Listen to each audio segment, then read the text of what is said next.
Adapted होगा, कुछ तो ज़्यादा एडवांसमेंट है। तो अपने दिमाग में इतना चीज़ बिठा के रखना कि C3 प्लांट से ज़्यादा अडेप्टेड है C4 प्लांट, उससे ज़्यादा अडेप्टेड है कैम प्लांट। और सर अडेप्टेशन अब किस चीज़ के लिए? Adaptation for the xerophytic condition. जो C4 प्लांट का जो लीफ है, leaf contain a special type of anatomy, और वो स्पेशल टाइप की एनाटॉमी को हम बोलते हैं दैट इज क्रांज एनाटॉमी। स्ट्रक्चर दिख रहा है, क्या बोलते, उसको बोलते हैं गार्ड सेल। क्या बोलते हैं इसको? हम उसको बोलते हैं गार्ड सेल। और गार्ड सेल्स के बीच में ये जो तुमको जगह दिखाई देगी, ये वाला, इसको बोलते हैं स्टोमेटल पोर। ड्रॉप करेगा, उसको किसी और फॉर्म में कन्वर्ट किया जाएगा, तब जाके दिया जाएगा बंडल शीट सेल को, और तब जाके कौन बना, क्या चलेगा? C3 साइकिल, और फिर वहां पे फूड बनने वाला है। क्योंकि Hello guys, how are you? I hope you all are fine. So my name is Shivam Tiwari and I am your biology tutor. So today we are starting with the new topic of photosynthesis in lower and higher plants, that is a C4 cycle, which is also known as a oxaloacetic acid cycle and also known as a HSK pathway. ठीक है, so previous lecture में हमने क्या क्या देख लिया था? Previous lecture में हमने देखा था फोटो रेस्पिरेशन के बारे में, which is a wasteful process. उसके बाद हमने और क्या देखा था बच्चा? और हमने देखा था फोटो रेस्पिरेशन देख लिया था, रूबिस्को के बारे में देख लिया था। हैं, rubisco dual nature function perform करता था। They also act as a carboxylase and also act as a oxygenase, दोनों जैसे काम करता था। अगर कार्बन डाइऑक्साइड एक्सेप्ट कर लिया तो कार्बोक्सिलेज जैसे काम करेगा, ऑक्सीजन एक्सेप्ट कर लिया तो ऑक्सीजनेज जैसा काम करेगा। सो तुम मुझे कमेंट में बताओ कि कार्बोक्सिलेज एंड ऑक्सीजनेज में से which one is a wasteful process, किसमें हमको कोई प्रॉफिट नहीं होता है। ठीक है, ये मुझे देखना है कि कौन कौन कमेंट में बताता है। ठीक है, सो आज हम लोग स्टार्ट करते हैं एक नेक्स्ट टॉपिक जो फोटोसिंथेसिस का है, that is a C4 cycle, और उसको HSK पाथवे। बहुत मोस्ट इंपॉर्टेंट टॉपिक है, एकदम अच्छे से कॉन्सेंट्रेट करके यहाँ सुनो बच्चा। देखो नेक्स्ट टॉपिक हम लोग स्टार्ट करते हैं, that is C4 cycle. C4 cycle बोल सकते हैं, ठीक है, और हम इसको C4 पाथवे भी बोलते हैं। बच्चा साइकिल बोलो या पाथवे बोलो, दोनों का मतलब क्या है? सेम। ठीक है, इसी को हम और क्या बोल सकते हैं? इसको बोल सकते हैं HSK पाथवे। क्या बोल सकते हैं इसको? HSK pathway. इसको और बोल सकते हैं OAA साइकिल। OAA साइकिल का मतलब होता है ऑक्सैलो एसिटिक एसिड साइकिल। क्या बोलते हैं? Oxalo acetic acid cycle. ठीक है, और ये ऑक्सैलो एसिटिक एसिड क्या है अभी तुमको आगे पता चलेगा। It is a first stable product of C4 cycle, इसकी वजह से हम उसको बोलते हैं। ठीक है, चलो सबसे फर्स्ट यहाँ पे इसको HSK पाथवे करके क्यों बुलाते हैं बच्चा? ठीक है, HSK पाथवे क्यों बुलाते हैं वो समझते हैं। सो it is given by 3 scientist. It is given by C4 cycle को कौन दिया था बच्चा?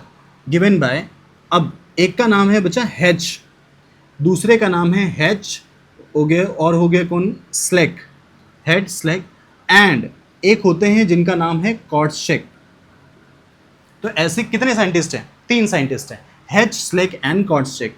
तो अब इसमें से H, इसका फर्स्ट लेटर, इसका फर्स्ट लेटर और इसका फर्स्ट लेटर, सबको लेके हमने क्या बना दिया? HSK पाथवे बना दिया। ठीक है, तो C4 साइकिल का दूसरा नाम क्या हुआ? HSK पाथवे हो गया। ठीक है, अब उसके बाद यहाँ पे समझते हैं बच्चा, C4 साइकिल में, ठीक है, it is take place in the C4 plant. Sir किसके अंदर चलेगा? C4 प्लांट के अंदर। It is take place in C4 plant. अब सर C4 प्लांट होते कौन कौन से हैं वो हमको समझना है। तो C4 प्लांट जो भी होते हैं ये अपने अंदर कुछ अडेप्टेशन लेके आते हैं। देखो नॉर्मल अभी तक सर आपने C3 प्लांट पढ़ाया, C4 प्लांट पढ़ा रहे हो, उसके बाद एक कैम पाथवे करके आ जाएगा, वो एक अलग टाइप का अडेप्टेशन हो गया। तो C3 और C4 में क्या चेंजेस है? कुछ तो अडेप्टेड होगा, कुछ तो ज़्यादा एडवांसमेंट है। तो अपने दिमाग में इतना चीज़ बिठा के रखना कि C3 प्लांट से ज़्यादा अडेप्टेड है C4 प्लांट, उससे ज़्यादा अडेप्टेड है कैम प्लांट। और सर अडेप्टेशन अब किस चीज़ के लिए? Adaptation for the xerophytic condition. अगर एकदम एडवर्स एनवायरमेंटल कंडीशन, उस कंडीशन में भी जो प्लांट अपने आप को सर्वाइव कर जाएगा, इसका मतलब उसके अंदर कुछ ना कुछ क्या है? एडवांसमेंट है। और वही एडवांसमेंट हम लोग यहाँ पे देखने वाले हैं। ठीक है, एकदम ध्यान से एकदम कॉन्सेंट्रेट करके देखो बच्चा। सो ये C4 प्लांट होते हैं, they are adapted to the dry tropical condition. किसके लिए बच्चा? It is adapted to the dry tropical condition. Sir dry tropical condition के लिए अपने आप को अडेप्ट करके रखते हैं। यहां तक क्लियर हो गया? तो अब हम समझते हैं C4 प्लांट के कुछ एग्जाम्पल्स ऑफ C4 प्लांट्स। जैसे अगर हम यहाँ पे देखें तो सबसे फर्स्ट जो उसको देखा गया था वो शुगर केन के अंदर देखा गया था। शुगर केन हो गया, इसका फर्स्ट एग्जांपल ले लो बच्चा। उसके बाद इसका एग्जांपल ले लो जैसे सॉर्गम हो गया, उसके बाद इसके एग्जांपल ले लो मेज हो गया, उसके एग्जांपल ले लो एमरेंथस हो गए, एक्सेट्रा। ये सारे एग्जांपल्स किस चीज के हैं बच्चा? C4 प्लांट, जो थोड़े से मतलब लेस वाटर में भी अपने आप को जिंदा रख सकते हैं और इफेक्टिव प्रोडक्शन देते हैं बच्चा। C3 प्लांट से तो लेस कार्बन डाइऑक्साइड एब्जॉर्ब करके भी ज्यादा अमाउंट ऑफ प्रोडक्शन देते हैं, उससे डबल दे सकते हैं, तो ज्यादा एफिशिएंट तुम्हारे ये होते हैं। अच्छा, अगर मैं इन सब के अंदर देखूं तो देखो कौन कौन है यहाँ पे? शुगर केन हो गया, सॉर्गम हो गया, और कौन हो गया? मेज हो गया, और कौन सा है? मेज हो गया, एमरेंथस हो गया। सो इनके पास एक स्पेशल टाइप का क्लोरोप्लास्ट होता है, एक स्पेशल टाइप का क्लोरोप्लास्ट, ठीक है। They have dimorphic chloroplast. कैसे होते हैं बच्चा? दे हैव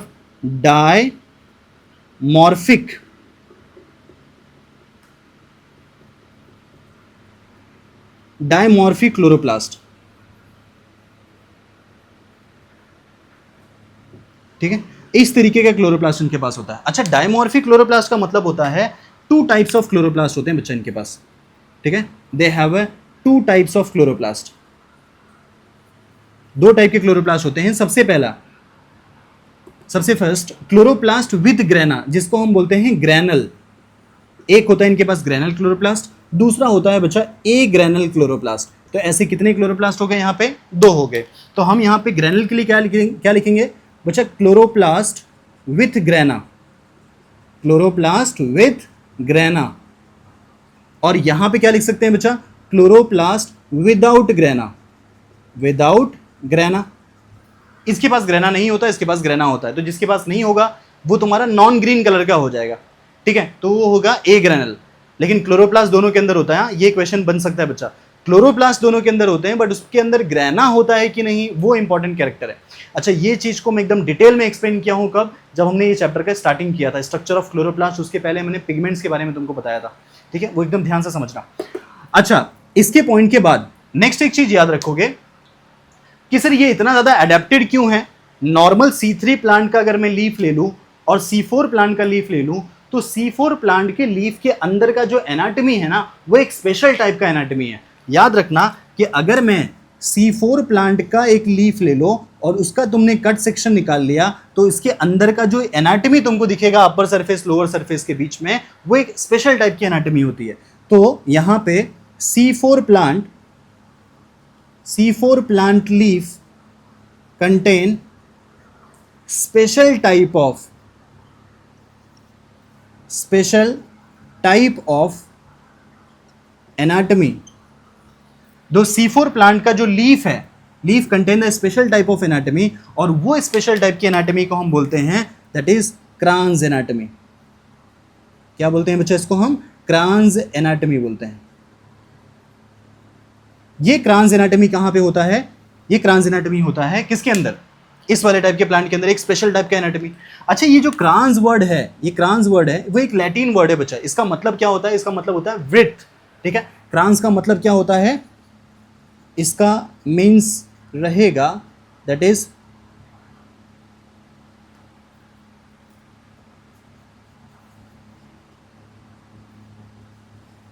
इसको बुलाते हैं ब्रेथ, ठीक है। अच्छा, इसका मतलब क्या हुआ बच्चा? इसका मतलब होता है राउंडेड, कोई चीज राउंडिंग में, कोई सर्कल में कोई प्रेजेंट है, जैसे नेकलेस हो गया। इसका मीन्स फॉर एग्जांपल हो गया नेकलेस लाइक स्ट्रक्चर होते हैं, ठीक है, नेकलेस लाइक स्ट्रक्चर प्रेजेंट होता है। अच्छा, जो लैटिन वर्ड है, लैटिन वर्ड में वृत्त और क्रांस का मतलब ही होता है नेकलेस। नेक का मतलब ये समझ लो, और इसको जो सर्कल करता हुआ कोई स्ट्रक्चर ऐसे जाए, यानी एक एक्सिस मान लो, और उसके सराउंडिंग में जो कोई चीज एरिया अगर प्रेजेंट रहे, तो मैं बोलूंगा वो एक नेकलेस जैसा कुछ स्ट्रक्चर प्रेजेंट है। और उस नेकलेस जैसा ही स्ट्रक्चर यहाँ पे तुमको ए ग्रेनुल क्लोरोप्लास्ट का दिखाई देता है, ठीक है, जिसको बोलते हैं बंडल शीट सेल। वो जस्ट अभी तुमको स्ट्रक्चर में दिखाने वाला हूँ। तो यहाँ तक का आई थिंक सो तुमको एकदम अच्छे से क्लियर हो चुका रहेगा। क्या क्या मैंने बताया अभी बस। इसको C4 प्लांट क्यों बोलते हैं वो कंडीशन हो गया, किसने डिस्कवर किया था वो हो गया। उसके बाद C4 प्लांट किसके लिए अडेप्टेड है, उसके कुछ एग्जांपल हो गए। डाइमॉर्फिक क्लोरोप्लास्ट बहुत मोस्ट इंपॉर्टेंट है, ये चीज याद रखना, ठीक है। दो टाइप के क्लोरोप्लास्ट होते हैं और इसके पास एक स्पेशल टाइप की एनाटॉमी। तो अब मैं जो तुमको स्टार्ट करने वाला हूं बच्चा, that is a cross anatomy. एकदम बहुत इंपॉर्टेंट कंसेप्ट है, कोई मिस नहीं करेगा, एकदम अच्छे से डिटेल में एकदम देखो बच्चा क्रांस एनाटॉमी क्या होता है। एमसीक्यू डेफिनेटली बनेगा तुमको पेपर में, इसके क्वेश्चन देखने के लिए डेफिनेटली मिल जाएंगे, ठीक है। इसका स्क्रीनशॉट निकालो, आगे बढ़ते हैं।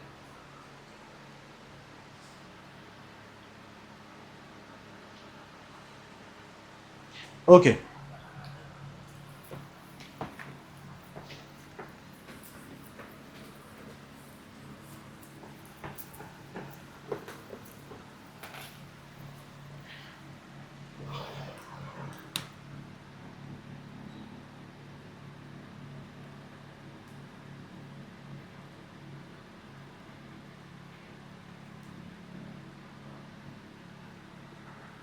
ठीक है।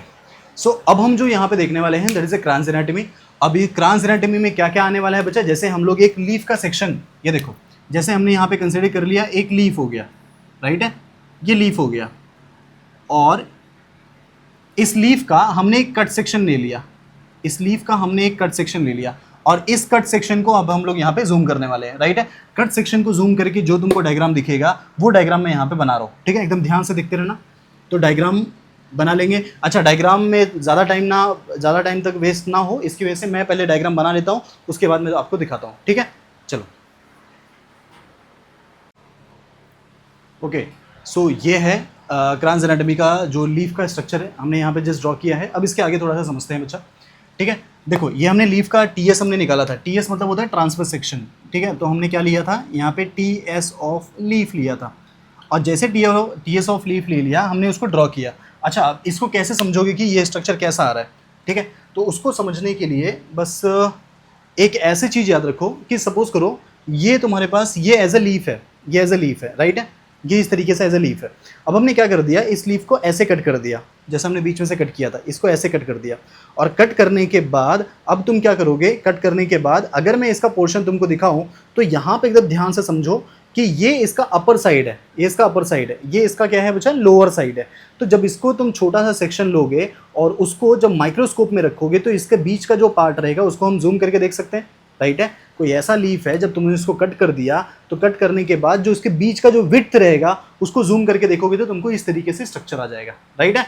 ये इस तरीके से स्ट्रक्चर आएगा, इसके बीच में यहाँ पे प्रेजेंट है। अब मैं एक एक वर्ड को देखता हूँ क्या क्या होता है, कैसे होता है, ठीक है, हर एक लेयर के बारे में। सबसे फर्स्ट जो सबसे लीफ के ऊपर जो एकदम डिपॉजिट होता है, देखो लीफ की जस्ट एकदम ऊपर ऐसे कुछ कोई वैक्सी लेयर डिपॉजिट होता है बच्चा, इसको हम बोलते हैं क्यूटिकल।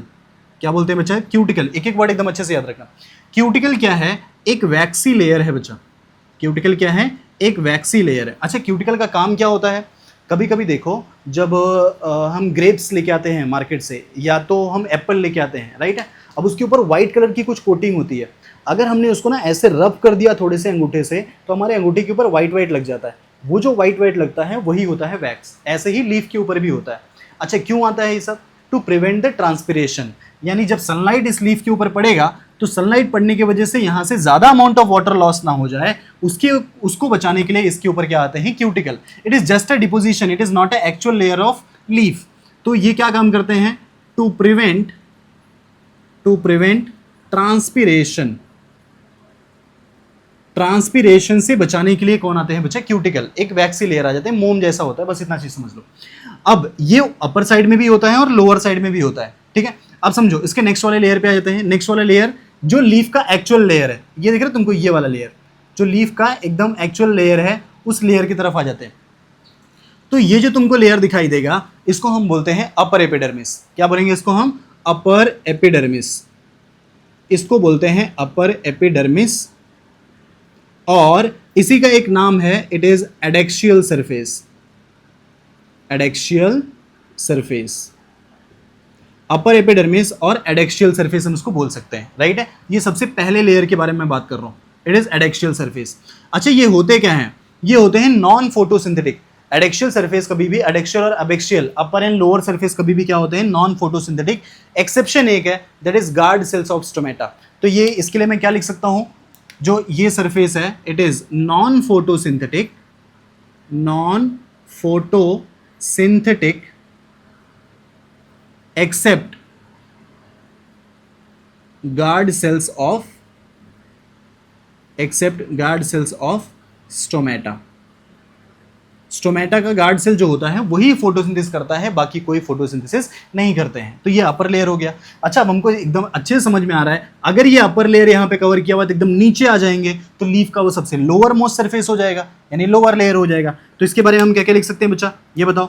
ये देखो ये क्या होगा, ये अगर मैं इसके लिए बात करूँ, ये सबसे नीचे कौन है, क्यूटिकल है। तो क्यूटिकल को मैं 2 बार वैसे लिखने की जरूरत नहीं है, समझ लेना बस खाली।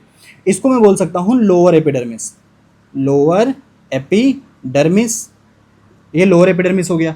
और इसी को बोलते हैं abaxial surface, abaxial surface, abaxial surface. तो इतना चीज याद रखो, अबैक्सियल सरफेस लोअर वाला है, एडैक्सियल सरफेस अपर वाला है, ठीक है। अब उसको तुम कैसे भी करके याद कर सकते हो। देखो यहाँ पे डी आ रहा है और यहाँ पे बी आ रहा है, समझ में आ रहा है। तो एप्स कहाँ बनते हैं बच्चा, एप्स हमारे बॉडी का ही लोअर सरफेस है, बॉडी का ही लोअर सरफेस है। पहले जब इवोल्यूशन हो रहा था तो हम चारों पे चल रहे थे ना ऐसे करके, फिर जब ऐसे खड़े हुए तो लोअर सरफेस आगे आ गया, तो ये हमारा लोअर सरफेस है। जिम करने के बाद हमारा एप्स यहाँ पे बनता है ना, इसलिए बोलते हैं ऐसे, इसके वजह से ऐसे याद रखो, मैंने ऐसे याद किया था कि एप्स हमारे लोअर सरफेस पे बनते हैं। तो अबैक्सियल सरफेस लोअर साइड होता है और एडैक्सियल कहाँ होता है बच्चा, अपर साइड। यहाँ तक क्लियर हो गया, ठीक है। अब उसके बाद बढ़ते हैं, ये देखो बच्चा ध्यान से, ये जो तुमको दिख रहा है लोअर सरफेस पे, ये जो साइड में ये वाले जो लेयर दिख रहे हैं, ये वाले, ठीक है, यहाँ पे जो ऐसे ऐसे करके स्ट्रक्चर दिख रहा है उसको बोलते हैं गार्ड सेल। क्या बोलते हैं इसको हम, उसको बोलते हैं गार्ड सेल। और गार्ड सेल्स के बीच में ये जो तुमको जगह दिखाई देगी, ये वाला, इसको बोलते हैं स्टोमेटल पोर, स्टोमेटल पोर। तो गार्ड सेल और स्टोमेटल पोर को जब दोनों को एक साथ में मिला दोगे तो इसी को बोलते हैं स्टोमेटा, ठीक है। इसी को हम क्या नाम देते हैं बच्चा, स्टोमेटा। तो स्टोमेटा होता क्या चीज है, स्टोमेटा 2 लोग को मिला के, ये जो पोर है और इसके बाजू वाला जो गार्ड सेल है। तो सर ये जो बीच में जगह खाली है वो क्या है, वो है स्टोमेटल चेंबर, इसको बोलते हैं स्टोमेटल चेंबर। स्टोमेटल चेंबर का काम क्या है बच्चा, जैसे जैसे अगर तुम कहीं पे बाहर जा रहे हो और सपोज करो तुमको बस पकड़ के जानी है लग्जरी वाली, ठीक है। अब जहाँ जाके तुम बस बुक करोगे वो बोलेगा कि ये वाले पर्टिकुलर स्टॉप पे आ जाना, और सपोज करो 7 PM पे बस आने वाली है, तो तुमको बोलेगा कि हाँ 5:30 तक आके यहाँ पे वेट करना, उसके बाद बस आएगी तो साथ में चले जाना। एक पर्टिकुलर स्टॉप पे जाके तुम वहाँ पे बैठते हो और वहाँ पे बस आती है तो तुम जाते हो। ऐसे ही सेम याद रखो कि अगर कुछ गैसेस एक्सचेंज करना है तो वो स्टोमेटा के पास, स्टोमेटल चेंबर पे आके बैठता है यहाँ पे, और जब ये स्टोमेटा ओपन होगा, इसके गार्ड सेल्स जब बाहर के साइड ऐसे आएंगे, स्टोमेटल पोर जब ओपन होगा तो जाके यहाँ से कुछ चीज़ एक्सचेंज हो पाता है। गैसेस एक्सचेंज करने वाला प्लांट में स्टोमेटा और लेंटिसेल्स होते हैं, जिसमें maximum amount of gases exchange को कौन करता है बच्चा, स्टोमेटा करता है। यहाँ तो समझ में आ गया। चलो आगे बढ़ते हैं। तो अब इसके बाद ये हो गया स्टोमेटा, ये लोअर सरफेस, ये अपर एंड लोअर दोनों टाइप के सरफेस के बारे में मैंने बात कर लिया। अब आते हैं कुछ ये वाले सेल्स जो तुमको दिख रहे हैं, साइड वाले सेल्स, इसके बारे में बात करते हैं। ये जो साइड वाले सेल्स हैं इनको बोलते हैं मेसोफिल सेल्स, ठीक है। अच्छा, ये जो तुमको मेसोफिल सेल्स दिखाई देगा ये हो जाएगा, इसको बोलते हैं मेसोफिल सेल्स। ये पूरे के पूरे मेसोफिल सेल्स हैं। अच्छा, इस मेसोफिल सेल्स के अंदर ये जो ब्लैक ब्लैक मैं तुमको दिखाया हूं ना बच्चा, ये चीज है इसका क्लोरोप्लास्ट। क्या है इसका, क्लोरोप्लास्ट, ठीक है। समझ लेना कि ऐसे मल्टीपल्स ऑफ क्लोरोप्लास्ट होते हैं, मैंने सब में नहीं दिखाया, ठीक है, बट तुमको याद रखना है कि सब में होते हैं। तो ये होते हैं इसके क्लोरोप्लास्ट, और इस पूरे सेल को, ये जो साइड में तुमको पूरा दिख रहा है, इसको बोलते हैं मेसोफिल सेल। अच्छा सर, फिर ये अंदर वाला ब्लैक वाला सेल कौन सा है, वो जो अंदर के साइड में तुमको ये वाला सेल दिखाई दे रहा है, ये वाले सेल्स, इसको हम बोलते हैं बंडल शीट सेल, इसको बोलते हैं बंडल शीट सेल, ठीक है। Bundle sheath cell that is BSC, ऐसे करके बुला लो, राइट है। बंडल शीट सेल हो गया, और यहाँ पे कौन हो गया बच्चा, मेसोफिल सेल्स। 2 चीजें हो गई। बंडल शीट सेल्स के अंदर चलते हैं बच्चा C3 साइकिल। कौन सा साइकिल चलेंगे, C3 साइकिल इसके अंदर चलते हैं, और नॉर्मली इसके अंदर चलते हैं C4 साइकिल। अभी तुमको नहीं समझ में आएगा, थोड़े टाइम के बाद समझ में आएगा क्या होता है क्या नहीं होता है। चलो, अब मैं इसके अंदर बंडल शीट सेल को बताने से पहले, इसके बारे में टोटल डिटेल पूरा बताने से पहले मैं तुमको बताता हूँ मेसोफिल सेल क्या होता है, ठीक है। ध्यान से एकदम देखना बच्चा। मेसोफिल सेल में एक एक कैरेक्टर के बारे में समझते हैं। बंडल शीट सेल के कंपेयर में मेसोफिल सेल का नंबर कहीं ज्यादा है, कहीं ज्यादा है, ठीक है। तो इसके लिए क्या लिखोगे बच्चा, पहला पॉइंट क्या लिखोगे कि mesophyll cell it is more in number but smaller in size, size में छोटे हैं। तो क्या होगा बच्चा, smaller in size but larger in number, size में भले कम है बट नंबर में तो ज्यादा ही है, smaller in size but larger in number. Second point क्या हो जाएगा बच्चा, इसके ऊपर एक सेल वॉल होते हैं, ये दिख रहा है यहाँ पे, ये इसके पास सेल वॉल है बच्चा, जो इसके ऊपर कवर किया हुआ है, मैंने सब पे नहीं दिखाया है, ठीक है। तो they have, it is covered with cellulosic cell wall, cellulosic cell wall. अच्छा, ये जो सेल्यूलोजिक सेल वॉल है वो उसका प्राइमरी सेल वॉल है बच्चा। कैसा सेल वॉल है? Primary cell wall. Primary cell wall का मतलब क्या हुआ कि कोई भी प्लांट का अगर सेल की बात करें तो कोई भी प्लांट के ऊपर ये वाले सेल वॉल होते ही हैं सेल्यूलोज के, तो इसके ऊपर होता है प्राइमरी सेल वॉल, हो गया, ठीक है। ये चीज कंडीशन हमने देख लिया बच्चा। तीसरी कंडीशन हम यहाँ पे बात करें तो अच्छा, सेल्स के बीच में तुमको क्या दिखाई दे रहा है बच्चा? गैप दिख रहा है यहाँ पे, है ना, इस सब के अंदर यहाँ पे गैप दिख रहा है, मतलब इसके पास इंटर सेलुलर स्पेस है। तो क्या लिखा हुआ है? हैव इंटर सेलुलर स्पेस, इसके पास इंटर सेलुलर स्पेस प्रेजेंट होते हैं। नेक्स्ट कंडीशन यहाँ पे बात कर लो कि सर ये ग्रीन कलर के होते हैं और इनके जो क्लोरोप्लास्ट के अंदर ग्रेना होता है, ठीक है। तो इसके पास कैसे होते हैं बच्चा? Have granal chloroplast, have granal chloroplast. अच्छा, ग्रेनल क्लोरोप्लास्ट रहेगा तो सर कौन से कलर का होगा? ये होगा ग्रीन कलर का। यहां तक समझ में आ गया, ग्रेनल क्लोरोप्लास्ट। इसके बाद इसमें PS1 एंड PS2 जो साइक्लिक एंड नॉन साइक्लिक में तुमने पढ़ा था, वो दोनों ही सिस्टम यहां पे प्रेजेंट होते हैं। हैव बोथ, ठीक है, both PS1 and PS2 present. Present को मैं ऐसे लिखता हूं, बोथ PS1 एंड PS2 दोनों प्रेजेंट होगा। इसका मतलब साइक्लिक एंड नॉन साइक्लिक क्या होगा? दोनों चलेगा। अच्छा, साइक्लिक एंड नॉन साइक्लिक दोनों चलेगा तो सर फोटोलिसिस ऑफ वाटर भी होगा। ध्यान से समझो, यहां पे फोटोलिसिस ऑफ वाटर होगा। सर फोटोलिसिस ऑफ वाटर क्या होगा? प्रेजेंट होगा, ठीक है। अच्छा, अगर वाटर का ब्रेकडाउन होगा तो सर क्या होने वाला है वहां पे? इवोल्यूशन ऑफ ऑक्सीजन भी होगा। तो यहां पे लिख सकते हो evolution of oxygen, evolution of oxygen भी होगा, इवोल्यूशन ऑफ ऑक्सीजन भी प्रेजेंट रहेगा। तीसरी चीज यहां पे हम बात कर सकते हैं, सर अगर ये PS1 PS2 है तो मतलब फूड का फॉर्मेशन करेंगे, यानी स्टार्च फॉर्मेशन भी होगा, स्टार्च प्रेजेंट होगा। यहां पे क्या होगा बच्चा? स्टार्च प्रेजेंट होगा, ठीक है, स्टार्च का स्टोरेज भी होगा। इतनी चीजें हमने यहाँ पे देख लिया। और क्या बात कर सकते हो बच्चा? इसके पास एक स्पेशल टाइप का एंजाइम होता है, बहुत स्पेशल, जिसको बोलते हैं PEP कार्बोक्सिलेज, इसके पास प्रेजेंट होता है बच्चा। तो यहाँ पे PEP carboxylase, PEP carboxylase enzyme present होते हैं, PEP कार्बोक्सिलेज एंजाइम प्रेजेंट होते हैं। ये चीज अपने दिमाग में बिठा के रखना, PEP कार्बोक्सिलेज एंजाइम प्रेजेंट होते हैं। इस जगह पे रुबिस्को वाले एंजाइम एब्सेंट होते हैं, ठीक है। तो यहां पे रुबिस्को एंजाइम एब्सेंट होगा, रुबिस्को एंजाइम एब्सेंट होगा। तो हमने ये सारी चीजों के बारे में बात कर लिया है, किसमें? मेसोफिल सेल्स के अंदर क्या प्रेजेंट होगा और क्या एब्सेंट हो जाएगा, ठीक है। अब आते हैं कहां पे बच्चा? बंडल शीट सेल के अंदर आ जाते हो। तो बंडल शीट सेल की कुछ कैरेक्टर के बारे में याद रखो।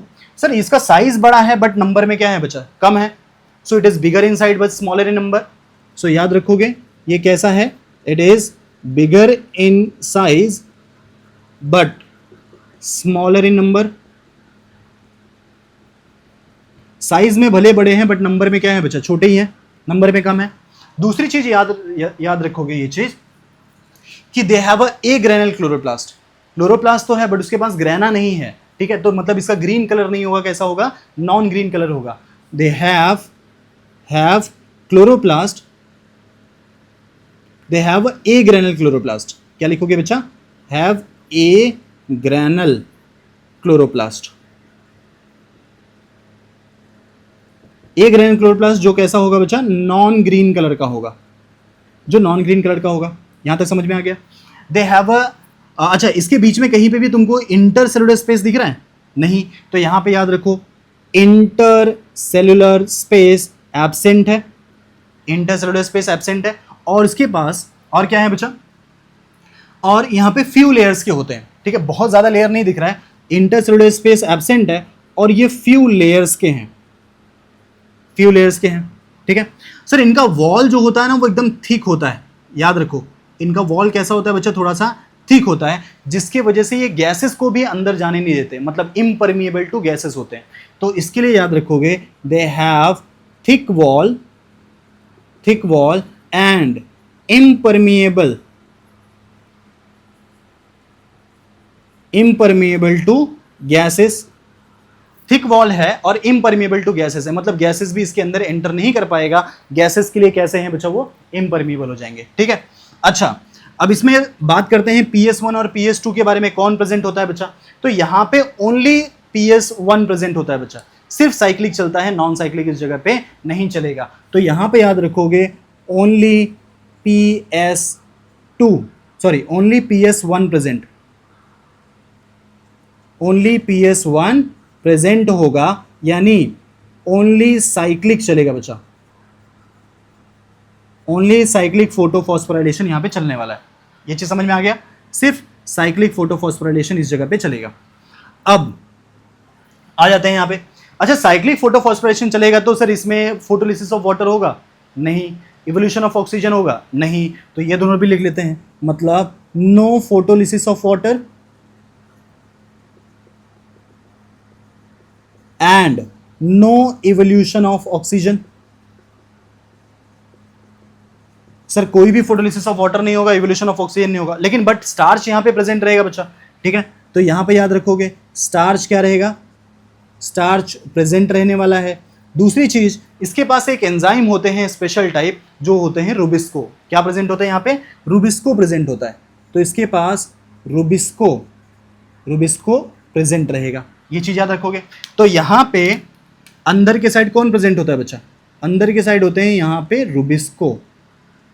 रुबिस्को, और इसके पास कौन से एंजाइम होते हैं, इसके पास होते हैं PEP कार्बोक्सिलेज वाले एंजाइम। ये चीज हो गया, ठीक है। अच्छा ये किसके जैसा अरेंज है, ये देखो, ये जाइलम और फ्लोएम ये सराउंड करते हैं किसको, vascular bundle.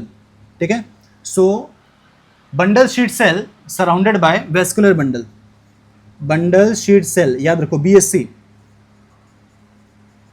Surround to vascular bundle यानी कौन आएगा यहाँ पे, जाइलम एंड फ्लोएम, दोनों को सराउंड करते हैं। इसकी वजह से हम इसको बोलते हैं कि सर ये नेकलेस लाइक स्ट्रक्चर शो करता है। नेकलेस यानी जाइलम फ्लोएम को अगर मैं मान लूं कि सर एज अ नेक हो गया है ना, ये सर्कल में, और इसके सर्कल में ऐसे सराउंड करके कौन रखा हुआ है बच्चा, ये बंडल शीट सेल उसको सराउंड करता है, राइट है। तो नेकलेस जैसा स्ट्रक्चर होता है, इसकी वजह से हम इसको क्या बोलते हैं, क्रांस एनाटॉमी बोलते हैं। यहां तक सबको समझ में आ गया। अब जो तुम क्रांस एनाटॉमी में एकदम अच्छे से ये पूरा प्रोसेस को समझे हो, इसी पूरे प्रोसेस को ही ये मेसोफिल सेल और बंडल शीट सेल के बीच में कैसा रिलेशन होता है, वही चीज तुमको C4 साइकिल में समझाया जाएगा। कैसा रिलेशन मतलब क्या, कि जब ये स्टोमेटा ओपन होगा, तो स्टोमेटा ओपन होने के बाद कार्बन डाइऑक्साइड इसके अंदर आएगा, कार्बन डाइऑक्साइड को पकड़ेगा कौन, PEP carboxylase. PEP carboxylase carbon dioxide को पकड़ के अब वो किसको देगा बच्चा, ये देगा बंडल शीट सेल को। और क्योंकि बंडल शीट सेल के पास ही क्या है, रुबिस्को, और वही क्या बनाते हैं, वही चलाएंगे C3 साइकिल, और उसी से बनेगा फूड। बट सर एक क्वेश्चन क्रिएट हो गया है ना, पता नहीं तुम्हारे दिमाग में आया है कि नहीं, बट मेरे दिमाग में एक क्वेश्चन आ गया कि अगर ये कार्बन डाइऑक्साइड यहां एंटर किया और वो आप बोल रहे हो कि रुबिस्को को, मतलब ये बंडल शीट सेल को दिया जाएगा, और सर आपने यहां पे एक स्टेटमेंट लिखा है they are impermeable to gases exchange, तो सर कार्बन डाइऑक्साइड उसके पास, ये गैस ही है ना कार्बन डाइऑक्साइड, कैसे जाएगा उसके पास। तो सर यहां पे कुछ तो चेंज होगा कि इस कार्बन डाइऑक्साइड जो ये एब्जॉर्ब करेगा उसको किसी और फॉर्म में कन्वर्ट किया जाएगा, तब जाके दिया जाएगा बंडल शीट सेल को, और तब जाके कौन बना, क्या चलेगा, C3 साइकिल, और फिर वहां पे फूड बनने वाला है। क्योंकि रुबिस्को बोलता है कि अगर मुझसे फूड बनवाना है तो तुमको कार्बन डाइऑक्साइड देना पड़ेगा, नहीं तो अगर तुमने कार्बन डाइऑक्साइड नहीं दिया तो अगला समझ सकते हो, वो ले लेगा किसको, ऑक्सीजन, और जैसे ऑक्सीजन लेगा बोलता है कुछ बनाऊंगा नहीं, उल्टा जितना तुमने तो रखा है उन सबको मैं तोड़ दूंगा और कार्बन डाइऑक्साइड बना के उड़ा दूंगा और चलाऊंगा वेस्टफुल प्रोसेस, जिसको बोलते हैं फोटो रेस्पिरेशन। यहां तक क्लियर हो गया, इसका एम समझ में आया क्यों किया जा रहा है, ठीक है, ताकि वो फूड बना सके। ठीक है, अच्छा जिस एनवायरनमेंट में ये चलता है वहां पे कार्बन डाइऑक्साइड का वैल्यू कम होता है, और उस कम कार्बन डाइऑक्साइड में भी उस कार्बन डाइऑक्साइड को एब्जॉर्ब कर करके इसके अंदर फूड बनाना, ये बहुत ड्रास्टिकल इवेंट है बच्चा।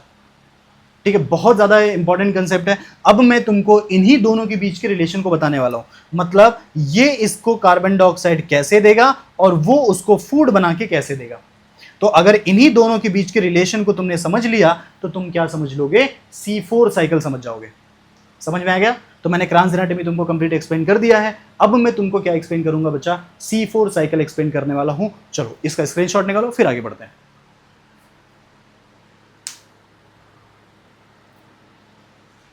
ओके, अब ये जो मैंने अभी जस्ट कंसेप्ट तुमको बताया है, उस कंसेप्ट को अपने दिमाग में एकदम अच्छे से बिठा के रखो, क्योंकि अब जो मैं साइकिल तुमको बताने वाला हूं उसमें वही चीज यूज होने वाला है। ठीक है,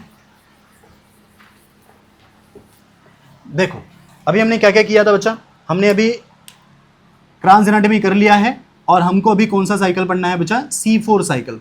C4 साइकिल, चलो फटाफट इसका नाम बता दो, जल्दी से फटाफट नाम बताओ, क्या क्या नाम होगा C4 साइकिल का। इसी को बोलते हैं HSK पाथवे। क्या बोलेंगे इसको, HSK पाथवे बोलेंगे। और क्या नाम बोल देंगे बताओ जल्दी फटाफट, क्या नाम बोलेंगे इसको, इसको बोलेंगे ऑक्सैलो एसिटिक एसिड साइकिल, है ना। मैंने इसका फुल फॉर्म ऑलरेडी तुमको लिखा के दे दिया था। या तो तुम उसको साइकिल के नाम से बुलाओ या तो तुम उसको पाथवे के नाम से बुलाओ, दोनों का मतलब क्या है, सेम। ठीक है, अब बढ़ते हैं बच्चा।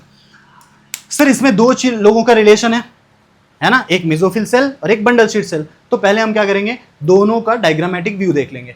तो अगर मैंने बताया था मेसोफिल सेल के पास क्या होता है, ग्रेना होता है ना, तो वो ग्रीन कलर का होगा, और बंडल शीट सेल के पास नहीं होता है। तो मैं थोड़ा सा कलर वेरिएशन करता हूं। ये देखो बच्चा, ये सपोज करो यहां से यहां तक ये हो गया मेसोफिल सेल, ठीक है। और अब मैं इसको बना रहा हूं, ये हो गया बंडल शीट सेल, क्योंकि इसके पास ग्रेना नहीं होते हैं, राइट है। दो स्ट्रक्चर। अच्छा, ये दोनों आपस में कनेक्टेड होते हैं, और दोनों कनेक्टेड किसके होंगे बच्चा, प्लाज्मोडेस्माटा से। किससे कनेक्टेड हो जाएंगे, प्लाज्मोडेस्माटा, ठीक है। प्लाज्मोडेस्माटा कनेक्शन करेंगे। तो मैंने ये वाला किसको बनाया है, ये कौन सा लीफ है, ये क्या है बच्चा, ये है मेसोफिल सेल। Mesophyll cell. ये कौन सा है, ये है बंडल शीट सेल।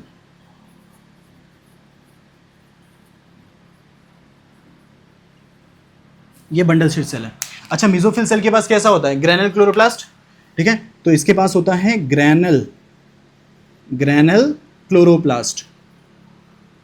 इसके पास क्या होता है, अग्रेनल क्लोरोप्लास्ट।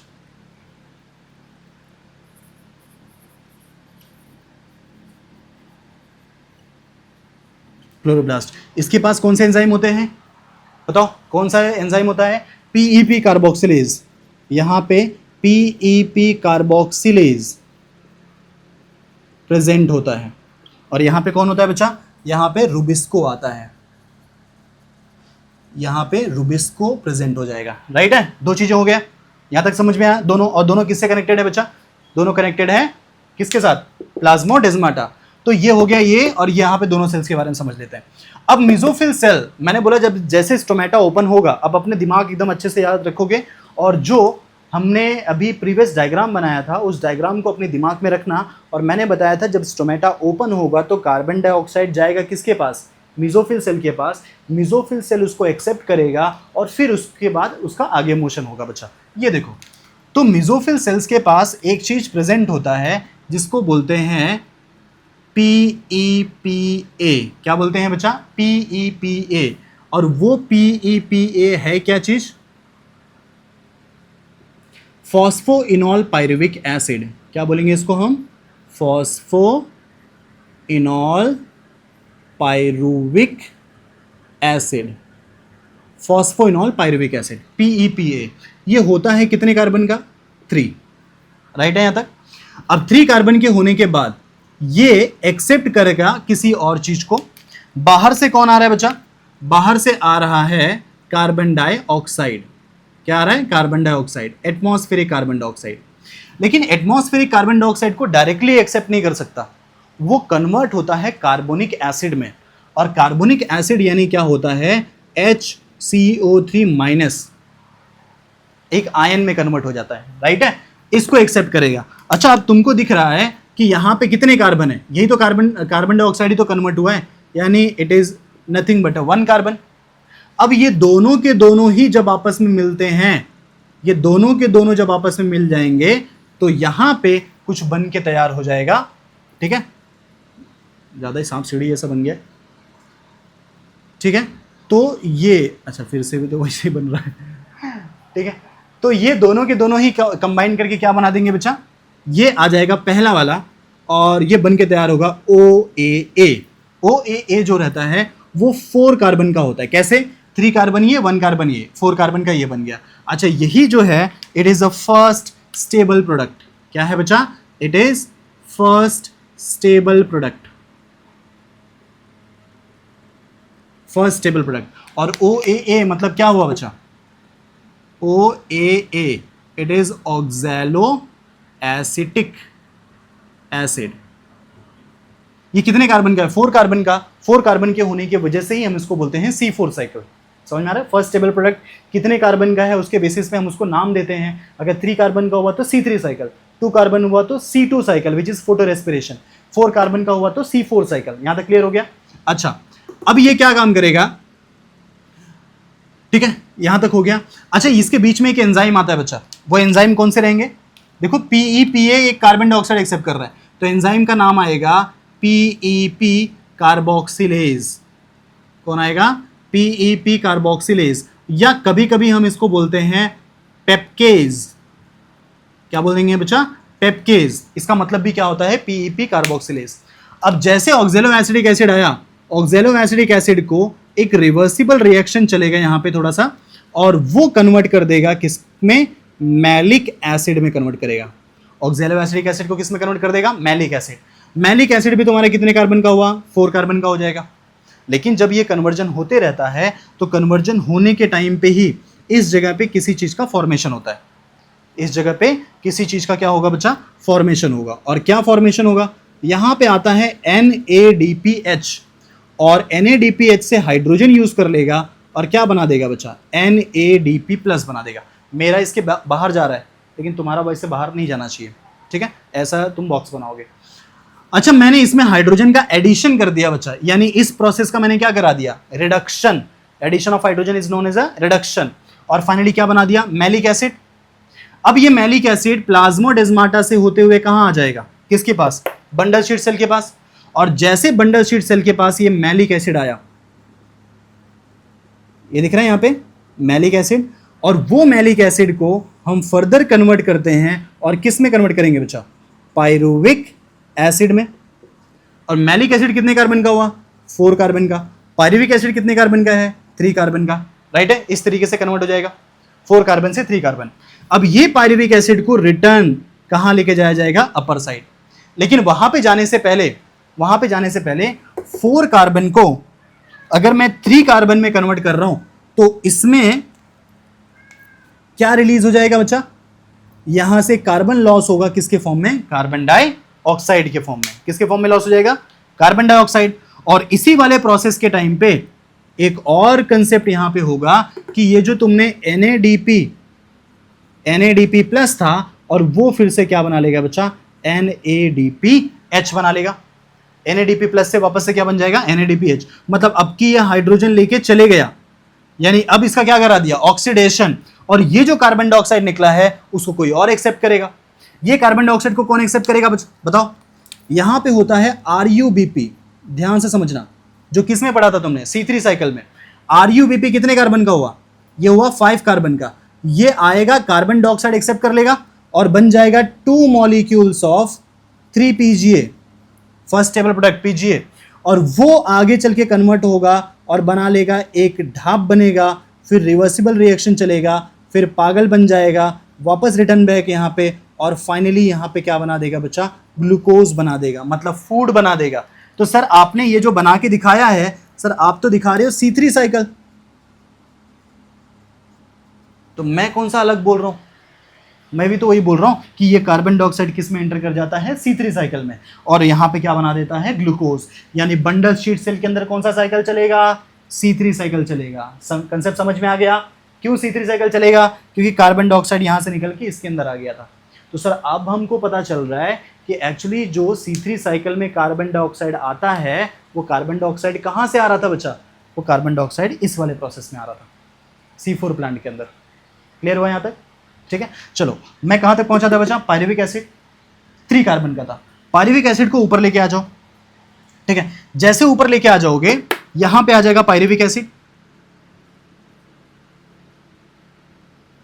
पायरुविक एसिड कितने कार्बन का है अभी? 3 कार्बन। अब ये पायरुविक एसिड यहां पे जाएगा और देखो तुमको क्या यहां पे है, अच्छा phosphoenol pyruvic acid, phosphoenol pyruvic acid. अच्छा अगर मैं इसका शॉर्ट फॉर्म लिखूं तो इसको भी तो मैं पायरुविक एसिड लिख सकता हूं, PAS, है ना शॉर्ट फॉर्म में। यहां पे भी तो पायरुविक एसिड दिख रहा है, मतलब दोनों ऑलमोस्ट क्या है बच्चा, सेम, दोनों ऑलमोस्ट क्या है, सेम है। इसके पास एक्स्ट्रा क्या चीज है, अच्छा फॉस्फोइनॉल, इनॉल को मारो गोली, किसको पकड़ लो, फॉस्फो को पकड़ो। अच्छा फॉस्फो ग्रुप यहां पे एक्स्ट्रा ऐड हुआ है, इसका मतलब कोई तो है जो यहां पे एक्स्ट्रा फॉस्फेट देके जा रहा है। और फॉस्फेट देने वाला कौन होता है बच्चा, बताओ फटाफट बताओ। यहां होता है ATP, यही एकमात्र तो है बेचारा जो फॉस्फेट देता है। और लेकिन अब की बार यहां पे छीनने वाले बहुत तगड़े लोग थे, इसने 2 फॉस्फेट को छीन लिया और फाइनली इसको बना दिया क्या, AMP, बेचारे को गरीब कर दिया एकदम, है ना। ATP में से दोनों फॉस्फेट को खींच लिया और क्या बना दिया बच्चा, AMP बना दिया, एकदम गरीब कर दिया उसको। यानी यहां पे 2 ATP का यूज होता है, अपने दिमाग में एकदम अच्छे से बिठा के रखना, 2 IP निकला यानी नथिंग बट 2 ATP का यूज होता है। तो अगर मैं इसको ऐसे लिख दूं, इट इज नथिंग बट, कितना हो रहा है बच्चा, 2 ATP को यूज कर रहे हैं यहां पे। क्लियर हुआ? अच्छा इतना कंसेप्ट तो मैंने तुमको एकदम अच्छे से बता दिया।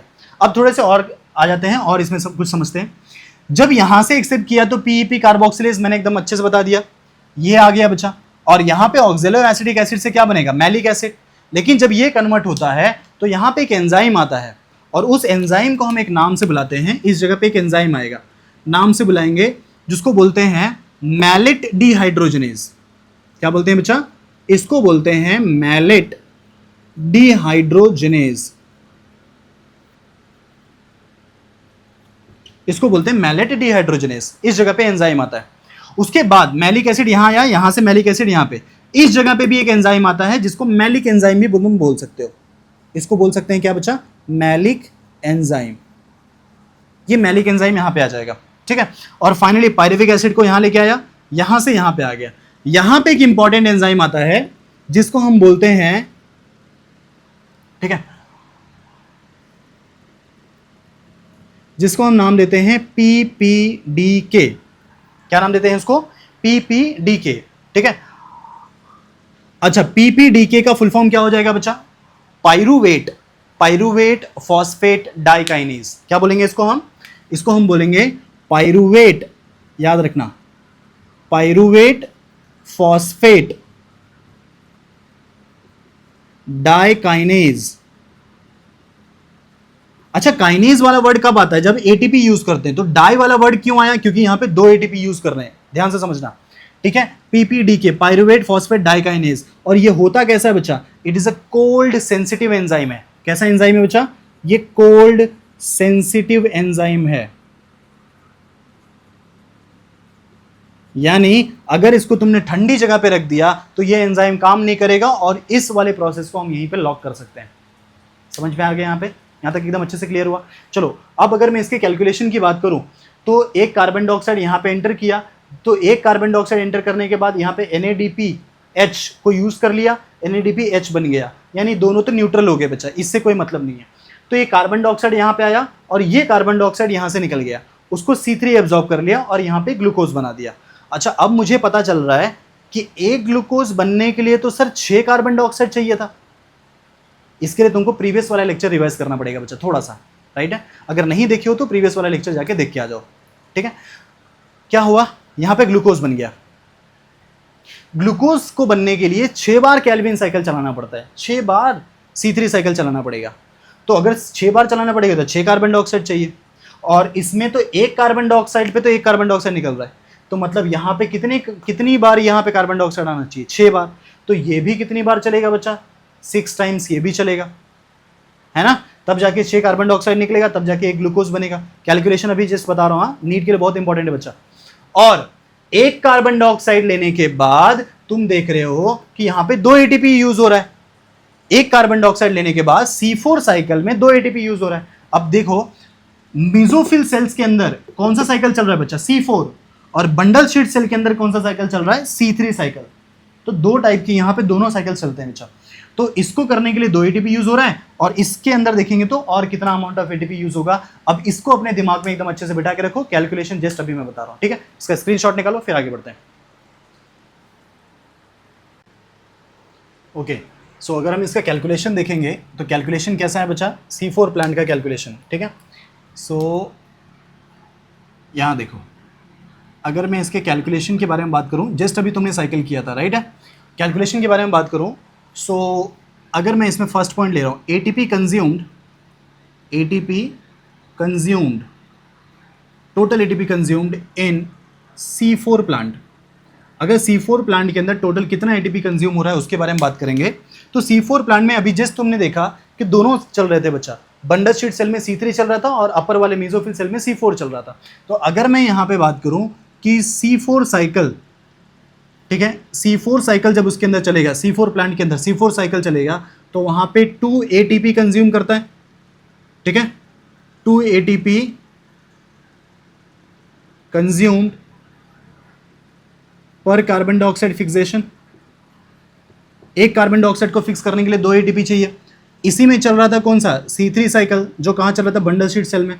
और C3 साइकिल जब एक बार चलता है एक कार्बन डाइऑक्साइड पे तो 3 एटीपी कंज्यूम करता है। तो यहाँ पे कितना हुआ बचा, 3 एटीपी कंज्यूम्ड पर कार्बन डाइऑक्साइड फिक्सेशन। यहाँ तक क्लियर हो गया।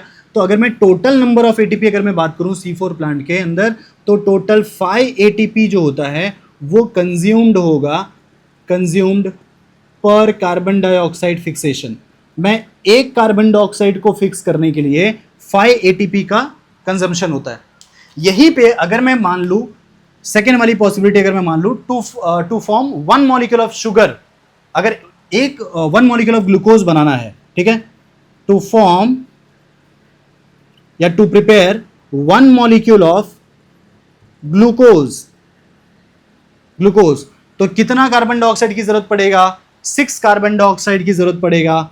6 कार्बन डाइऑक्साइड फिक्सेशन चाहिए, वहां पे 6 कार्बन डाइऑक्साइड का फिक्सेशन चाहिए। अब तुम मुझे बताओ, जस्ट अभी तुमने साइकिल पढ़ा था और उसमें तुमने 2 चीजें, bundle sheath cell, mesophyll cell पढ़ा, और यहां पे तुमको दिख रहा था पूरा प्रोसेस। जब यहां पे तुमने मैलिक एसिड से पायरुविक एसिड में कन्वर्ट किया तो यहां पे कार्बन डाइऑक्साइड निकला था, और यहां पे PEPA जो थे वो कार्बन डाइऑक्साइड को एक्सेप्ट करके ऑक्जेलो एसिडिक एसिड बना रहे थे। अब समझो बच्चा, यहां पे कार्बन डाइऑक्साइड आया तो यहां से कार्बन डाइऑक्साइड निकला, राइट है। अगर मुझे केल्विन, ये कहां जा रहा था बच्चा, केल्विन साइकिल में, ठीक है, केल्विन साइकिल 6 बार चलेगा तब जाके क्या बनेगा, एक ग्लूकोज बनने वाला है। तो इसको 6 बार चलने के लिए 6 कार्बन डाइऑक्साइड चाहिए, और 6 कार्बन डाइऑक्साइड चाहिए मतलब 6 कार्बन डाइऑक्साइड यहां से लाना पड़ेगा। अब ध्यान से समझो यहां पे, ठीक है। तो इस वाले कंडीशन में अगर मैं बात करूं तो कितना बचा, यहां पे 30 एटीपी कंज्यूम्ड होता है। कितना कंज्यूम होता है बच्चा, 30 एटीपी कंज्यूम्ड होता है। और 30 एटीपी में से अगर मैं टोटल C4 साइकिल के अंदर कितना एटीपी कंज्यूम होगा बच्चा, एक कार्बन डाइऑक्साइड आया तो 2 एटीपी आएगा, एक कार्बन डाइऑक्साइड आया तो 2 एटीपी आएगा, तो 6 कार्बन डाइऑक्साइड आएगा तो कितना एटीपी, 12 एटीपी यहां पे हो जाएगा। सो 12 एटीपी कहां पे, C4 साइकिल से आएगा, ठीक है। और 18 एटीपी कहां से आएगा बच्चा, C3 साइकिल से। मैंने तुमको वो भी लिखा के दिया था कि 18 ATP and 12 molecule of NADPH are required to form 1 molecule of glucose. Calvin cycle में याद करो वो सेंटेंस लिखाया था मैंने, ठीक है। तो उसके लिए 18 एटीपी C3 से आएगा और 12 एटीपी C4 से आएगा, तो टोटल मिला के कितना, 30 एटीपी यहां पे कंज्यूम होता है। अच्छा, लेकिन ये बताया था मैंने C3 साइकिल से 18 एटीपी एंड 12 मॉलिक्यूल ऑफ क्या था बच्चा, NADPH भी था। तो टोटल 1 मॉलिक्यूल ऑफ ग्लूकोज को बनाने के लिए कितना चाहिए बच्चा, 30 एटीपी चाहिए एंड 12 मॉलिक्यूल ऑफ क्या चाहिए, NADPH चाहिए। ये चीज अपने दिमाग में बिठा के रखना। समझ में आ रहा है सर, कैलकुलेशन समझ में आया, ठीक है। पर कार्बन डाइऑक्साइड फिक्सेशन के लिए बात करेंगे C4 प्लांट में तो टोटल 5 हो जाएगा। अगर मुझे एक ग्लूकोज बनाना है तो इसको भी 6 बार चलाना पड़ेगा ताकि 6 बार हमारा केल्विन साइकिल चल सके। और अगर 6 टाइम केल्विन साइकिल चलता है तो 18 एटीपी, 6 टाइम C4 साइकिल चलेगा तो 12 एटीपी, दोनों मिला के कितना हुआ, दोनों मिला के 30 एटीपी हो गया, ठीक है। और इसमें 18 एटीपी के साथ में और क्या मिलता है यहाँ पे 12 मॉलिक्यूल ऑफ NADPH, वो यहाँ पे आ गया। इसमें जो बाकी NADPH मिला था C4 साइकिल में उसका तो उतना कुछ वैल्यू नहीं था, राइट है, वो न्यूट्रलाइज हो गया था। यहाँ तक इसका कैलकुलेशन हो गया बच्चा। चलो तो हमारा कौन सा साइकिल खत्म हो गया, हमने क्रान्स एनाटॉमी कर लिया, ठीक है, और हमने C4 साइकिल एकदम अच्छे से कर लिया, उसके कैलकुलेशंस देख लिए। अब हम एक चीज करते हैं जिसको बोलते हैं कैम पाथवे। क्या करते हैं बच्चा, कैम पाथवे एकदम अच्छे से डिटेल में करते हैं। सेम यही चीज है, कैम पाथवे सेम यही चीज है, बस थोड़ा सा कुछ चेंज हुआ है। उसको डे और नाइट के शिफ्ट में हमको एक्सप्लेन करना है। एक्सप्लेन करने का तरीका बस खाली चेंज कर लो, बाकी साइकिल तुम्हारा C4 साइकिल ही है वो भी, ठीक है। बस क्या होता है वो मैं बताता हूँ, किसके अंदर चलता है वो भी। चलो इसका स्क्रीनशॉट ले लो, आगे बढ़ते हैं। अब आते हैं कहां पे, कैम पाथवे। साइकिल वही बनाओगे बच्चा, C4 साइकिल ही है, बस खाली इसको एक्सप्लेन करने का थोड़ा तरीका अलग हो जाएगा। तो यहां पे आ जाओगे जिसको बोलते हैं कैम पाथवे।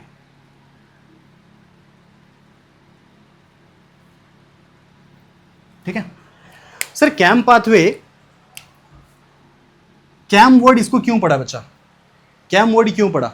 याद रखना कि ये जो कैम पाथवे है वो तुम्हारे C4 साइकिल से भी ज्यादा एडवांस्ड है, ठीक है। It is more adapted to the dry tropical climate या more adapted to the xerophytic climate. ये more adapted to the xerophytic climate.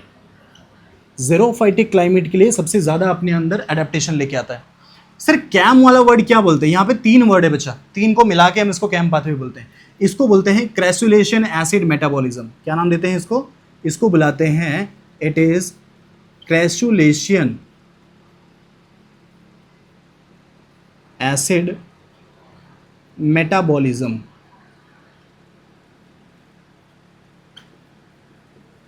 It is crassulacean acid metabolism.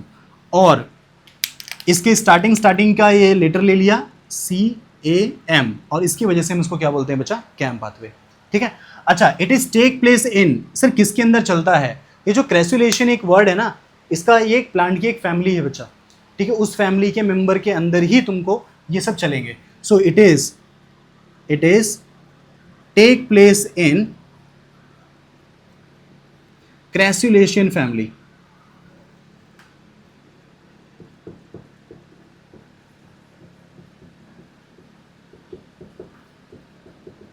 क्रेसुलेशन family of plant, ठीक है। क्रेसुलेशन फैमिली ऑफ प्लांट इसके अंदर ही चलता है। अब ये क्रेसुलेशन फैमिली ऑफ प्लांट में, क्रेसुलेशन फैमिली में कौन कौन आते हैं बच्चे, कुछ इसके एग्जांपल्स की बात कर लेते हैं, ठीक है। अच्छा, इसमें सपोज आ जाएगा पहला एग्जांपल ले लो बच्चा, एलोए। एलोए किसको बोलते हैं? एलोए यानी एलोवेरा हो गया, एलोवेरा हो गया। यहां पे ले लो बच्चा, दैट इज कैक्टस, ठीक है, कैक्टस हो गया।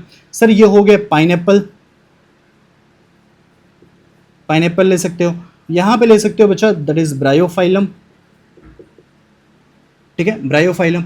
ये सारे इसके एग्जांपल्स कुछ हो गए। अच्छा, ये सब हो गए थोड़े से ना ज़ेरोफाइटिक कंडीशन में, it is adapted to the xerophytic condition, मैंने ऑलरेडी लिख चुका हूं। तो ये याद रखना कि ये सब कुछ इसके एग्जांपल्स हैं। किसके एग्जांपल है बच्चा, किसके एग्जांपल है बताओ, किसके एग्जांपल है? कैम पाथवे के एग्जांपल है, ठीक है। क्रेसुलेशन एसिड मेटाबॉलिज्म कौन सा एग्जांपल है? पहला एलोवेरा हो गया, दूसरा कैक्टस हो गया, तीसरा पाइनएप्पल हो गया, और चौथा कौन सा हुआ बच्चा? ब्रायोफाइलम। यहां तक समझ में आ गया, ठीक है।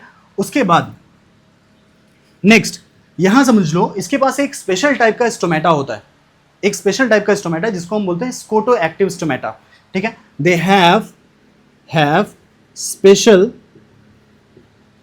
टाइप ऑफ स्टोमेटा, ठीक है। दैट इज, कौन सा स्टोमेटा होगा बच्चा? उसको हम बोलते हैं स्कोटो एक्टिव स्टोमेटा, उसको बोलते हैं स्कोटो एक्टिव स्टोमेटा, राइट है। अब ये जो स्कोटो एक्टिव का मतलब क्या हुआ? स्कोटो का मतलब होता है नाइट, स्कोटो का मतलब क्या हो गया बच्चा? नाइट। तो यानी ऐसा स्टोमेटा, स्टोमेटा किससे बन रहा था? गार्ड सेल्स को, गार्ड सेल से मिला के बन रहा था। तो ऐसा कोई स्टोमेटा जो नाइट के टाइम पे एक्टिव होता है, इसका मतलब ये हो गया कि स्टोमेटा ओपन कब होगा बच्चा? स्टोमेटा ओपन होगा कब? नाइट में, ठीक है। और स्टोमेटा क्लोज कब हो जाएगा? क्लोज हो जाएगा डे के टाइम पे। तो इसके वजह से याद रखोगे इसके पास कौन से टाइप के स्टोमेटा होते हैं, स्कोटो एक्टिव स्टोमेटा। और कैम पाथवे चलने के लिए कुछ स्पेसिफिक कंडीशन की जरूरत होती है, ठीक है। ज़ेरोफाइटिक ऐसे ही नहीं बोला जाता, कुछ इसके लिए कंडीशन चाहिए होता है बच्चा, ठीक है। कंडीशन यहां लिखता हूं, किसी पर्टिकुलर कंडीशन में ये पूरा प्रोसेस चलता है। जैसे ज़ेरोफाइटिक यानी डेजर्ट कंडीशन हो गया, वहां पे टेम्परेचर बहुत ज्यादा होते हैं। जब टेम्परेचर बहुत ज़्यादा हो गया, अच्छा एक चीज़ याद रखें, इसके पास जो एंजाइम्स हैं वो एंजाइम एक्टिवेट ही होते हैं हायर टेम्परेचर पे, ठीक है। तो इसको हायर टेम्परेचर चाहिए, पहला कंडीशन हो गया। दूसरा, कार्बन डाइऑक्साइड का वैल्यू, जिस जगह पे ये चलता है वहाँ पे कार्बन डाइऑक्साइड का वैल्यू कम होता है। और सोचो इतने less amount of carbon dioxide लेके भी वो अपने अंदर क्या कर सकता है, पूरा फंक्शन परफॉर्म करेगा और ग्लूकोज का फॉर्मेशन करेगा। तो कार्बन डाइऑक्साइड कम होता है। दूसरा, यहाँ पे ऑक्सीजन का कॉन्सेंट्रेशन इसके कंपेयर में थोड़ा ज़्यादा होता है और लाइट इंटेंसिटी भी ज़्यादा होती है, ठीक है। लाइट इंटेंसिटी भी थोड़ी क्या होती है, ज़्यादा होती है। तो ये टेम्परेचर ज़्यादा हो गया, कार्बन डाइऑक्साइड कम हो गया, ऑक्सीजन ज़्यादा हो गया, लाइट इंटेंसिटी ज़्यादा हो गई। ये कुछ पर्टिकुलर कंडीशन है जिस कंडीशन पे तुम्हारा कैम पाथवे वर्क करता है। अब ये कैम पाथवे कैसे वर्क करेगा सर, ये डे और नाइट का शिफ्ट में कैसे काम करता है, उसको समझाने के लिए मैं वापस से वही जो तुम्हारा C4 साइकिल मैंने बताया था, वही C4 साइकिल को हम फिर से यहाँ पे ड्रॉ करेंगे, बस समझाने का तरीका थोड़ा अलग होगा, ठीक है। एक बार इसका स्क्रीनशॉट ले लो, फिर आगे बढ़ते हैं। ओके,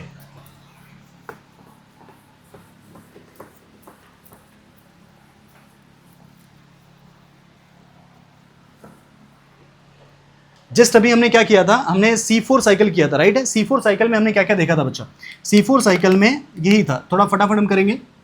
ये हो गया मेसोफिल सेल, ठीक है। इसको डिटेल में पूरा वो करने की जरूरत नहीं है, बस खाली मैं तुमको थोड़ा सा बता रहा हूँ।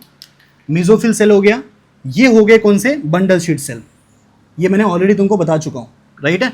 तो ये हो जाएंगे बंडल शीट सेल, और ये कौन से हो जाएंगे बच्चा, ये हो जाएंगे मेसोफिल सेल। दोनों मैंने ऑलरेडी बता दिया है, ठीक है। यहां पे होते कौन है, PEPA, फॉस्फोइनोल पायरुविक एसिड।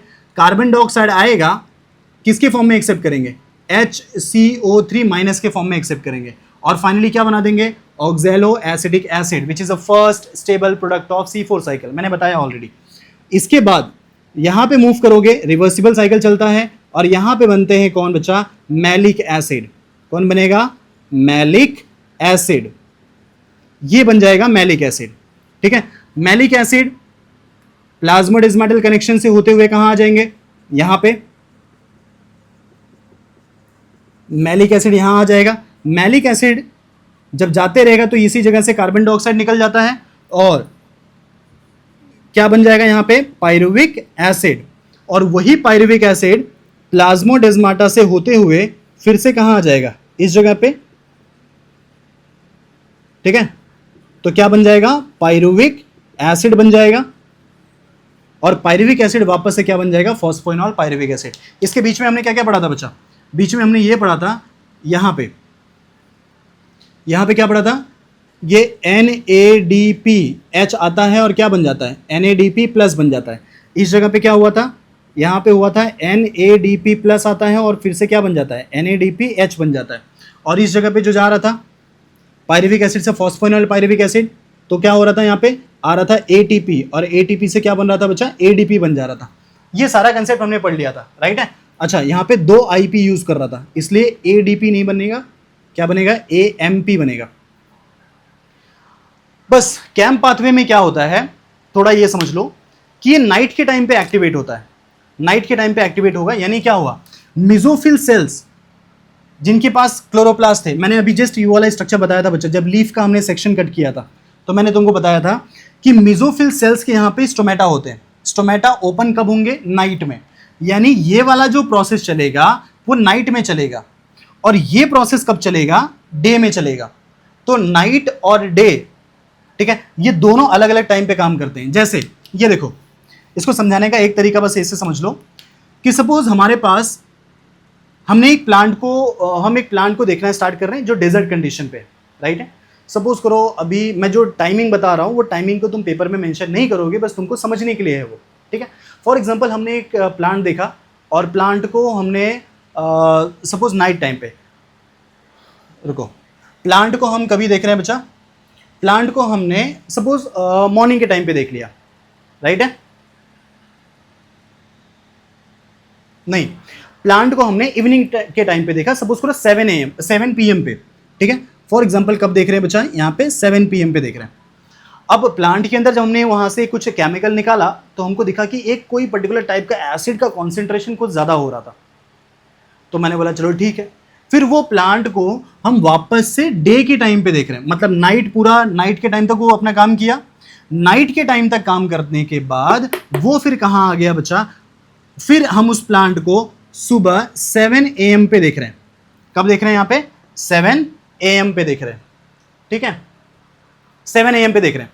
अब 7 AM पे देख रहे हैं तो कुछ अलग टाइप का एसिड का कॉन्सेंट्रेशन कुछ अलग इंक्रीज हो रहा है। फिर यहां से 7 AM से होते हुए पूरा दिन भर कुछ काम किया, वापस से अगर मैं शाम के टाइम पे देख रहा हूं तो कुछ दूसरे टाइप का एसिड इंक्रीज हो रहा है। फिर से हम देख रहे हैं, फिर दूसरे टाइप का एसिड इंक्रीज हो रहा है। तो सर ये एसिड में सिर्फ चेंजेस आ रहे हैं। अब देखो ये जो पूरा कंडीशन है, वो कब चलता है बच्चा? ये चलता है नाइट के टाइम पे। नाइट के टाइम पे स्टोमेटा ओपन होगा, कार्बन डाइऑक्साइड आएगा, कौन एब्जॉर्ब करेगा? PEPA। PEP कार्बोक्सिलेज के प्रेजेंस में क्या बनाएगा? Malic acid. पूरी रात भर वो प्लांट क्या बनाने वाला है? Malic acid. रात भर कार्बन डाइऑक्साइड लेते रहेगा और वो अपने अंदर एक एसिड को इंक्रीज करेगा। वो कौन सा एसिड इंक्रीज करेगा? मैलिक एसिड को इंक्रीज करेगा। तो यानी पूरी रात भर अगर मैलिक एसिड बनाया तो सुबह अगर तुम जाके देखोगे उस प्लांट के अंदर तो कौन सा एसिड इंक्रीज मिलेगा? Malic acid. यहां तक क्लियर हो गया? क्योंकि रात भर उसने क्या बनाया था? Malic acid. अब तुमने सुबह देखा मैलिक एसिड था, अब उसको छोड़ दो। अब वो क्या काम करेगा? सर क्योंकि इतना ज्यादा टेम्परेचर है कि दिन के टाइम पे स्टोमेटा ओपन नहीं कर पाएगा, क्योंकि दिन के टाइम पे स्टोमेटा ओपन करेगा तो इतना टेम्परेचर है कि अंदर से पूरा पानी लॉस हो जाएगा और ऐसे डिहाइड्रेशन से मर जाएगा। तो उसको मरना थोड़ी ना, उसको तो जिंदा रहना है। इसीलिए तो वो एक अलग टाइप का एडेप्टेशन लेके आ रहा है मैकेनिज्म, जो रात के टाइम पे अपना कार्बन डाइऑक्साइड फिक्सेशन कर रहा है। बाकी सारे प्लांट दिन के टाइम पे करते हैं, तो रात के टाइम पे वो क्या बना लिया? Malic acid. अब स्टोमेटा फिर वापस से सपोज करो दिन आ गया, जैसे दिन आया असर 8-9 बज गए, इतना ज़्यादा टेम्परेचर हो गया, स्टोमेटा बंद कर लिया, सारे कार्बन डाइऑक्साइड एक्सचेंज होना बंद, यानी ये प्रोसेस क्या हो गया? बंद। जब ये प्रोसेस बंद हो जाएगा, अब जितना भी मैलिक एसिड पूरी रात भर जमा किया है, दिन भर उसको जिंदा रहना ना, खाना तो बनाना है, तो उस मैलिक एसिड को थोड़े मैलिक एसिड को कन्वर्ट किस में करेगा बच्चा? पायरुविक एसिड में। और कब कन्वर्ट करेगा? ये पूरा काम कब चलेगा? ये पूरा काम चलेगा कौन से टाइम पे? डे टाइम पे। डे टाइम में मैलिक एसिड को पायरुविक एसिड, मैलिक एसिड को पायरुविक एसिड। तो एक टाइम ऐसा आएगा कि पूरा मैलिक एसिड खत्म हो जाएगा और अब कौन बढ़ जाएगा बच्चा? सिर्फ पायरुविक एसिड बढ़ जाएगा। और कब? जब तुम जाके देख रहे हो 7 PM पे जाके देख रहे हो तो तुमको एक अलग टाइप का एसिड इंक्रीज होता हुआ दिख रहा है जो मॉर्निंग में नहीं था। अब की पायरुविक एसिड इंक्रीज हो रहा है, क्यों? क्योंकि ये पूरा दिन के टाइम पे पायरुविक एसिड बन गया। फिर वापस से नाइट आ गया, सपोज करो 7 PM हो गए, फिर वापस से स्टोमेटा ओपन हुआ, फिर से कार्बन डाइऑक्साइड एक्सेप्ट करना स्टार्ट किया, वापस ये जाएगा, फिर एक्सेप्ट करते करते फिर पूरी रात भर क्या बनाएगा? Malic acid. यहां तक क्लियर हुआ? पूरी रात भर मैलिक एसिड। फिर वापस क्या हुआ? फिर मॉर्निंग आ गया, टेम्परेचर ज्यादा हो गए, स्टोमेटा बंद, मैलिक एसिड को कन्वर्ट कर रहा है, फिर पूरी रात पूरे दिन भर क्या बनाएगा? Pyruvic acid. ऐसे ही दोनों ही साइकिल में चलते रहते हैं, ये यहाँ पे मैलिक एसिड और यहाँ पे पायरुविक एसिड, यानी यहाँ पे नाइट वाला कंसेप्ट चलेगा और यहाँ पे डे वाला कंसेप्ट चलेगा। तो डे और नाइट दोनों टाइम में काम करते हैं, इसकी वजह से इस टाइप की स्टोमेटा को हम स्कोटो एक्टिव स्टोमेटा बोलते हैं, जो रात के टाइम पे ओपन होता है। समझ में आ गया? सिर्फ इसको समझाने का तरीका डे और नाइट शिफ्ट में था, बाकी सारा कंसेप्ट तुम्हारा क्या है बच्चा? एकदम एग्जैक्टली सेम है। किसके जैसा?